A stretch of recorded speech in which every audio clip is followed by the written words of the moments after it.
Good day po mga ka-Litech. Meron po tayong ni-repair po ngayon. Ito po is Daikin po siya. Ang problema po nito is nag-on off po siya. Hindi siya tumutuloy maglamig.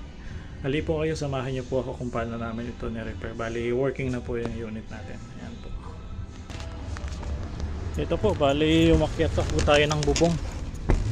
Bali, ayan po. Bali, ito po yung unit natin. Ito po yung outdoor unit niya. Ayan po. Bali po, naging problema nito yung common problem po ng ayan po, Daikin. Pansin niyo po ito, kung mag-focus po siya, ito po ay 20 microfarad to 50 volt DC po yan. Bali, nag-order po tayo ng ganyang capacitor, medyo malaki lang po. Ayan.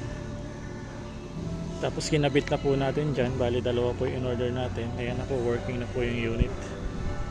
Ayan, kung mapansin nyo po, bumubuga na siya ng hangin. Ayan po, gumagalaw-galaw na yung mga dahon. Bali, yun po yung naging problema nito. Kapag ang unit po natin is on off, tapos Daikin po siya, ayan po, possible na problema po ito, capacitor po. Bali, nakakonect po yan sa board po yan dyan. Ayan po. Maraming salamat po mga ka-Litech. God bless po sa ating lahat.